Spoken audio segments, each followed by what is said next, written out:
Itel A50 একটি phone এক technician ভাই আমার কাছে নিয়ে আসে। সেটটি চালু হচ্ছিল না, চার্জও হচ্ছিল না।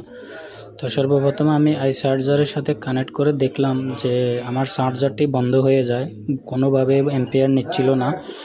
তো আমি বুঝতে পারলাম যে আমার বিবেস লাইন শর্ট। তো আমি সেটটি খুলে দেখি যে ওবিপিআইসি পুড়ে গেছে, এখানে শর্ট হয়ে আছে। তো শর্টের ফলে আমি এখানে রজন থেরাপি দিলাম। রজন থেরাপি দিয়ে আমি এখানে ভোল্টেজ দিয়ে দেখব যে আমার কোথায় শর্ট।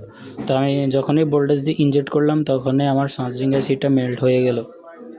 তো চার্জিং এসিটাকে আমি সর্বপ্রথম ক্লিন করে দেখব যে আমার চার্জিং এসিটির নাম্বারটা কত। তো আমি ভালো করে নাম্বারটাকে কম্পিউটারের মাধ্যমে আমি স্ক্রিনশট দিয়ে রাখলাম যে আইসিটা কত নাম্বারের। তারপর আমি এই আইসিটাকে উঠানোর চেষ্টা করলাম। তো উঠানোর সময় আমার অনেকটাই সময় লাগে, অনেকটাই হিট দিতে হয়েছে, কেন জানি না। তো আইসিটা উঠতেছিল না কোনোভাবে। সাধারণত আমি 340 টেম্পারেচারে আমি যে কোনো সিপিইউ এমএমসি আমি বড় সব আইসি উঠাইতে পারি। তো আমি এখানে 360 হিট দিয়েও আমি আইসিটাকে সহজভাবে উঠাইতে পারছিলাম না। তো অনেক জোরাবলি করে উঠানোর পরে দেখলাম যে কয়েকটা পিন এখানে ভোল্টেজের যে বিপাস ভোল্টেজটা আছে ওই ভোল্টেজের পিনগুলা প্রায় জ্বলে গেছে।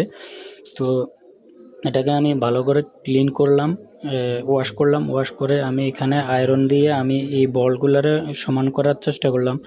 তো এটা অনেকটাই হার্ড ছিল, যে সমান করতে আমার অনেকটাই কষ্ট হয়ে গেছে। তো আমি এটাকে ক্লিন করে বাকি যে বল সমান ছিল না ওগুলাকে আমি একটু ব্লেড দিয়ে করার চেষ্টা করব।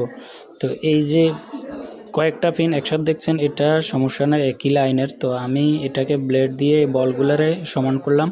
তারপর আমি আমার যে পুরনো একটা A50 ফোন ছিল স্কেয়ার্স বোর্ড, তো আমি ওই বোর্ড থেকে এই আইসিটা উঠাই নেব।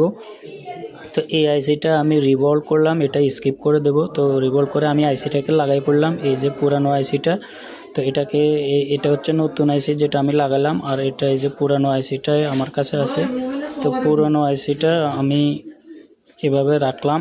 রাখার পরে আমি ফোনটাকে ভালো করে ক্লিন করলাম। ক্লিন করে এখানে ওবিপি আছে যেখানে 5। তো আমি ওবিপিটাকে ভালো করে জাম্পার করে নেব। জাম্পার করার পরে দেখব যে আমার কাজটা সম্পূর্ণ হয়েছে কিনা। তো আমি ওবিপিটাকে জাম্পার করে নিলাম। জাম্পার করে এখানে ভালো করে একটু ক্লিন করে দিতে হবে। ক্লিন করে আমি আবারও পুনরায় শর্টিং চেক করে তারপর মাদারবোর্ডে আমি ডিসপ্লের সাথে কানেক্ট করে চার্জার লাগাই দেখব যে আমার সমস্যার সমাধান হয়েছে কিনা। তো আলহামদুলিল্লাহ আমার লোগোটা চলে আসছে, ফোনটি সম্পূর্ণ চার্জ হচ্ছে।